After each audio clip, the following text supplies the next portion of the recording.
Assalamu alaikum wa rahmatullahi ta'ala wa barakatuh. So we're sitting here outside and it's the end of the first day of Ramadan. The first day is usually the most interesting day fasting wise because our bodies are getting used to and adjusting to the fasting. I have a little khatira to talk about, and subhanAllah, this khatira crystallized from multiple things. The first one is during Taraweeh yesterday, when the Sheikh gave a very interesting lesson about the value of working for a good project. Then today I watched a very nice episode done by Amr Khalid from a series called Ma'at Tabi'een, or with the Tabi'een. The Tabi'een are the people after Rasul Sallallahu Alaihi Wasallam who hasn't seen him. And then also about an hour ago I received the news that one of the brothers around Vancouver has passed away. So this kind of made me think, is that what is our contribution? What is my contribution to this world, to humanity? What is my footprint when I leave this world, or when I have to say goodbye?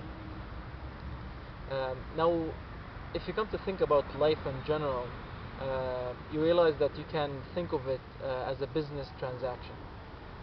In this business transaction, the liquid assets you have are the time and your effort, and the profit that you get out of it is basically your influence, your footprint, the value that you have contributed to humanity.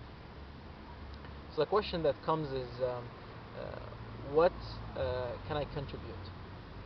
Or is there something in Islam that encourages us to contribute? Well, there's a very interesting type of contribution that we can do, that we can derive from a hadith.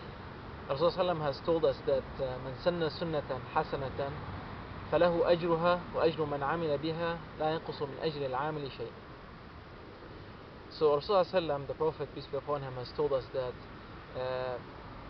whoever establishes something or starts something that is beneficial, he will gain the reward for that, and he will gain the reward for any person who follows him in that deed without the decrease of any of the good deeds from the followers. So the investment I want to talk about is the investment that requires innovation, creativity, starting something new. Now, I can't tell you what to do because I don't want to limit your creativity, but I can tell you, in my opinion, that there are three things we can keep in mind when we come to do any type of work. The first thing is that you have to think of this work, whatever it is, as a business. So you have to envision it, you have to have a goal, you have to have a vision, you have to look at your audience, how much influence you're going to have in order to maximize the profit. So this is the first one. The second one is that you have to take action. So cut the talk, get to the action part. Yes, you might spend some time in planning, but don't spend the rest of your life planning without actually taking action.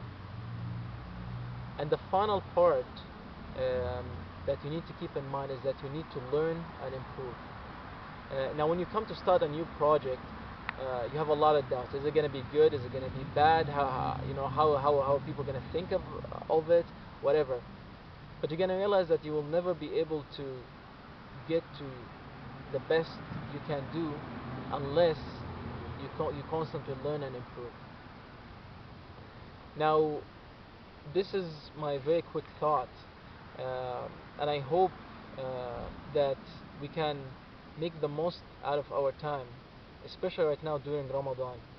So if you get to start something new during Ramadan, you might be able to make use of the built-in feature in month of Ramadan, which is the hasanat multiplication feature. So I ask Allah subhanahu wa ta'ala to help us make the most out of our time during Ramadan. And I wish you the best fasting. I think it's time for breaking fasting right now. So I'll leave you with that. وجزاكم الله خير والسلام عليكم ورحمة الله تعالى وبركاته.